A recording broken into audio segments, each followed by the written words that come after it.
안녕하세요, 설정 DJ입니다. 자, 이번 시간에 그려볼 도면은요, 왼쪽에 보이는 이 플레이트라는 명칭을 가지고 있는 부품이에요.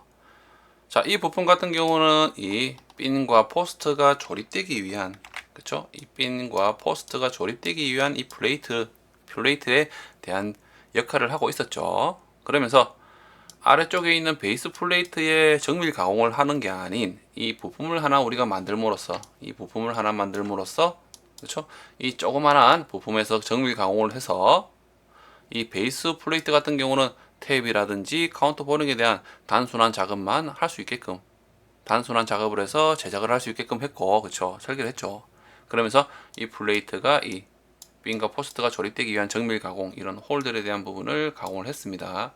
실제로 지금은 공차라는 부분이 빠져 있지만은 실제로 제작 도면을 그릴 때는 가공에 대한 공차를 또 적용해서 우리가 설계를 해야 되겠죠. 도면을 그려야 됩니다.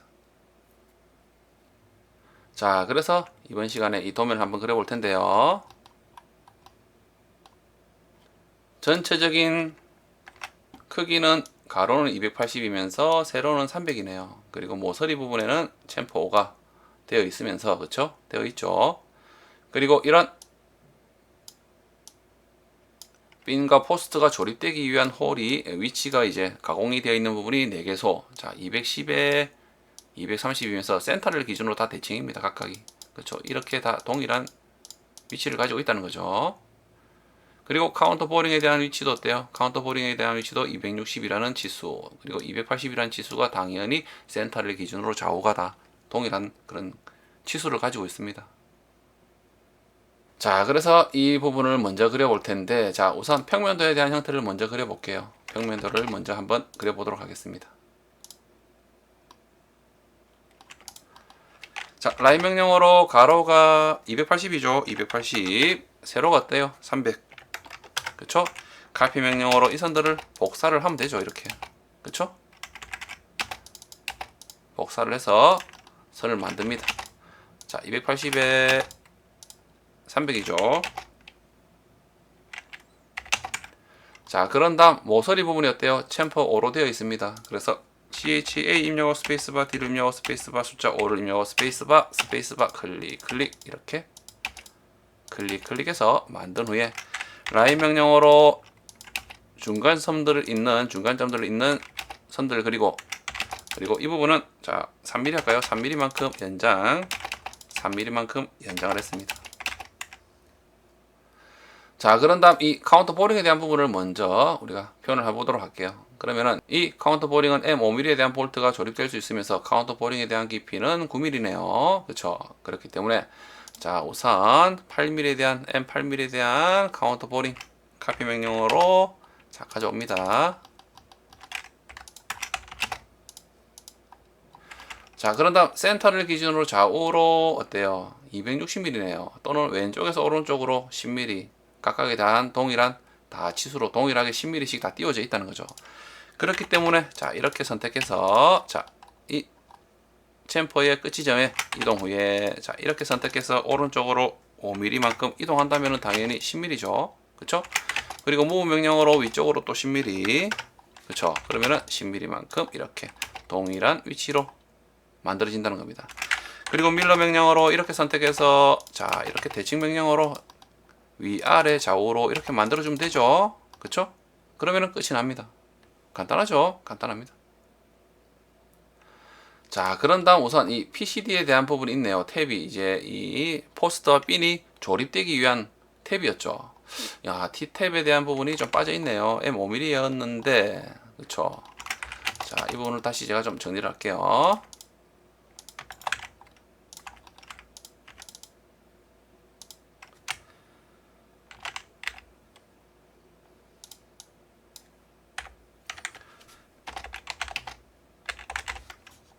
자, M5mm에 대한 탭이 4개가 있으면서 이 4개가 4곳에 이렇게 존재한다는 거죠. 총 4곳에 존재하면서 총 탭에 대한 개수는 16개. 맞죠? 그리고 M5mm에 대한 탭이 관통이 되어 있는 거죠. 자, 그렇다면은 이 센터를 기준으로 좌우로 105mm씩, 자, 수직하게는 자, 115mm씩 위아래로 이렇게 존재를 합니다.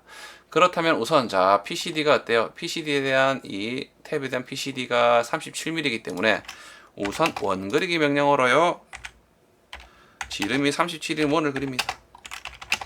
원을 그리죠. 자, 그리고 라인 명령어로 십자선을 그릴게요. 중심선. 자, 이 부분도 중심선입니다. BCD이기 때문에 그래요. 그쵸? 옵셋 명령어로 3mm만큼 연장. 자, 이까지 연장. 그리고 M5mm에 대한 볼트를 가져와서 45도 구간으로 우리가 만들어주면 되죠. 그쵸? 그래서 M5mm에 대한 볼트가 카피 명령어로 자, 평면도와 관통에 대한 도면을 가져오도록 할게요. 자, 그래서 위쪽에 있는 이 수직한 중심선과 이 탭을 선택해서 12시 지점에 가져갑니다. 그리고 로테이트 명령어로 이렇게 선택해서 중심선을 기준으로 45도만큼 회전, 밀러 명령어로 이렇게 선택해서 이렇게 대칭 복사로 만들면 되죠. 그쵸? 그리고 이 객체는요, 중간점을 기준으로 아래로 115mm, 그쵸? 아래로 115mm, 그리고 왼쪽으로 어때요? 105mm입니다. 왼쪽으로 105mm, 그쵸? 그래 되죠? 또는 지금 현재 정면도에서 오른쪽에 만들어졌기 때문에 이 객체를 오른쪽으로 우선 옮겨서 이렇게 대칭으로 옮겨서 여기서 정리 후에 우리가 대칭 복사로 평면도로 정리하면 되겠죠. 그쵸? 그렇기 때문에 자, 이렇게 정면도에 되어 있는 부분에 이 홀에 대한 부분을 자세하게 또 표현한 거죠. 자세하게 표현한 그런 부분입니다. 그렇기 때문에 자, 정면도를 우선 그리는데 두께가 또 치수가 빠졌네요. 죄송합니다. 전체의 두께는 15mm예요. 그렇죠? 15mm입니다. 그래서 평면도에 대한 도면을 가지고 자, 이렇게 선을 그리는 거죠. 그렇죠? 자르기, 카피 명령어로 이 선을 15mm만큼 복사, 이렇게 또 자르기, 라인 명령어로 수직한 중심선을 그려서 3mm만큼 연장, 그리고 좀 붙일게요. 자, 그런 다음 표현해야 되는 부분이 자, 우선 라인 명령어로 이 센터 선을 아래쪽으로 선을 그리는 거죠. 그리고 카피 명령어로 자, 이 중심선을 이용한다면은 또 그릴 필요가 없죠. 그쵸? 그리고 라인 명령어로 자, 이 4분점에 대한 곳에 우리는 M5mm에 대한 탭이 관통으로 표현할 거예요. 그렇기 때문에 자, 이 M5mm에 대한 탭을 이용합니다. 그쵸? 자, 이 선들은 어때요? 당연히 숨은 선. 그리고 자, 이 선의 끝 지점에서 직교점으로 이동. 그리고 위쪽에 이 끝 지점에서 아래쪽에 직교점으로 이동. 그리고 아래쪽은 어때요? 이렇게 관통으로 이렇게 만들어 버리는 거죠. 그렇죠? 그리고 밀러 명령어로 이 객체를요, 중심선에 대한 기준으로 수직하게 왼쪽으로 대칭 복사. 그러면 완료가 됩니다. 간단하죠? 그렇죠? 자, 그런 다음 남아 있는 부분이 이제 자, 이 부분인데 14파에 대한 구간이 자, 이 부분이고요. 그렇죠? 그리고 10파에 대한 부분이 이렇게 되어 있는 거죠. 그리고 입구는요, 챔퍼가 1mm로 되어 있는 겁니다. 그쵸? 그래서, 자, 이 객체를 이용해서 옵셋 명령으로 7mm만큼 좌우로 옵셋, 다시 옵셋 명령을 실행해서 5mm만큼 좌우로 옵셋, 그리고 높이는 어때요? 위에서 8mm만큼 아래쪽에 단이 있는 거죠. 그쵸? 턱이 있는 겁니다. 그래서 카피 명령어로 이 객체를요, 아래쪽으로 8mm만큼 이동, 자, 필레 명령어로 제로로 해서 이렇게 정리를 하면 되죠. 그쵸? 그리고 이 선들은 어때요? 당연히 숨은 선. 트림 명령어로 자, 이 나머지 부분들은 삭제.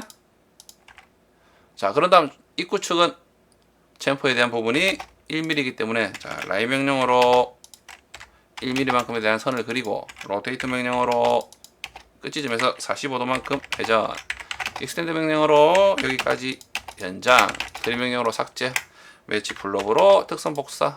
그리고 이 선은 필요 없고, 그쵸? 밀러 명령어로 이 선을요, 오른쪽으로 대칭 복사. 그리고 라인 명령어로 챔프에 대한 구간을 표현해주고, 숨은 선. 간단합니다. 그쵸? 간단하죠? 어떻게 할 것인지만 정해진다면은요, 도면을 이렇게 그리는 건 간단해요. 그렇다면 이 부분을 이용해서 우리가 평면도에도 표현해주면 되죠? 자, 라인을 그려서 이렇게 하나씩 표현이 되어야 되는 부분에 이렇게 선을 하나씩 그리는 거죠. 원그리기 명령으로 중간점에서 직교점으로 이렇게 원들을 하나씩 그립니다. 그러면은 간단하게 해결이 되는 겁니다. 그쵸? 간단하게 해결되죠? 자, 그런 다음 우리는 이 객체를 이제 이용해서 대칭으로 밀러를 시켜버리면 되죠. 그쵸? 이렇게 잘 선택해서 대칭 복사를 한다면 완료가 됩니다. 자, 그런 다음에 이 카운터 보링에 대한 부분을 여기서 수직하게 선을 그려서 이 위치에 카운터 보링을 만들면 되는데 택과 겹치기 때문에 또 어때요? 반만 표현했습니다. 그렇죠? 그렇기 때문에 트리 명령어로 자, 반은 삭제. 자, 이 선은 숨은 선. 그리고 무브 명령어로 자, 이 끝 지점에서 이 카운터 보링의 중심선의 수직한 선의 교차점 또는 끝 지점으로 이동. 그리고 위쪽에 대한 부분에서 아래쪽으로 직결점에 이동. 그러니까 딱 맞아지네요. 그러면은 카운터 보링에 대한 깊이도 9mm. 그쵸? 그런 다음 밀러 명령어로 자, 이 객체를요 왼쪽으로 대칭 복사를 하면 되는데 이 객체도 같이 밀러 명령어로 하면 되겠습니다. 그쵸? 이렇게 대칭 복사를 하는 거죠. 그러면은요, 자, 우측면도 같은 경우는 어때요? 당연히 우측면도는 이 정면도에 대한 부분을 이용해서 우리가 또 마무리를 할 수가 있습니다.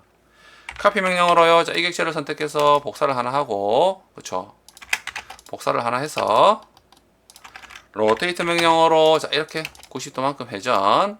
그리고 이 부분을 선택해서 위쪽의 끝 지점에서 위쪽의 평면도의 위쪽의 끝 지점으로 이동. 그리고 무브 명령어로 P를 입력해서 이렇게 오른쪽으로 이동. 그쵸? 중간점으로 해서 하는 게 좀 빠를 것 같네요. 자, 이렇게 중심선의 중간점에 대한 부분을 일치를 시키고 라인 명령어로 이렇게 그려보니까 어때요? 또는 치수를 입력해보면요 10mm 10mm라는 거죠. 끝 지점도 10mm.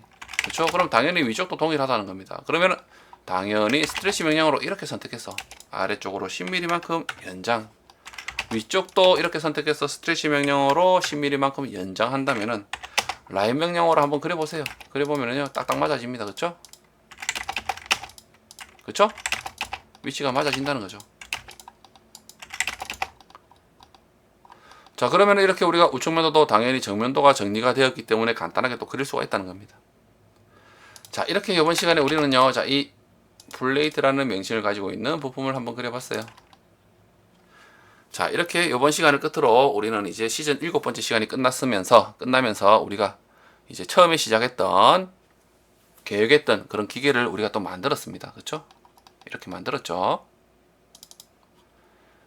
이렇게 기계를 다 만들었습니다. 자, 이번 시간은 자, 이렇게 마치면서 시즌 7번째 시간이 완전히 마무리가 되었어요. 그리고 다시 이제 시즌 8번째 시간이 또 계속 진행돼야겠죠. 진행이 돼야 됩니다. 그렇죠? 그러면서 이 기계가 좀 더 복잡하고 다양한 기능을 가지고 있는 기계로 바꿔 나갈 거예요. 그렇게 하려면은 당연히 여러분들이 이 영상을 보시면서 이 기계들을 같이 한번 그려 보셔야 됩니다. 그렇죠? 꼭 그려 보셔야 돼요. 그래야지만이 시즌 8번째 시간에도 이어서 우리가 설계를 할 수가 있어요. 설계를 진행을 할 수가 있습니다. 자, 이렇게 이번 시간은 이것으로 마치고요. 이제 시즌 8번째 시간에서 찾아뵙겠습니다. 감사합니다.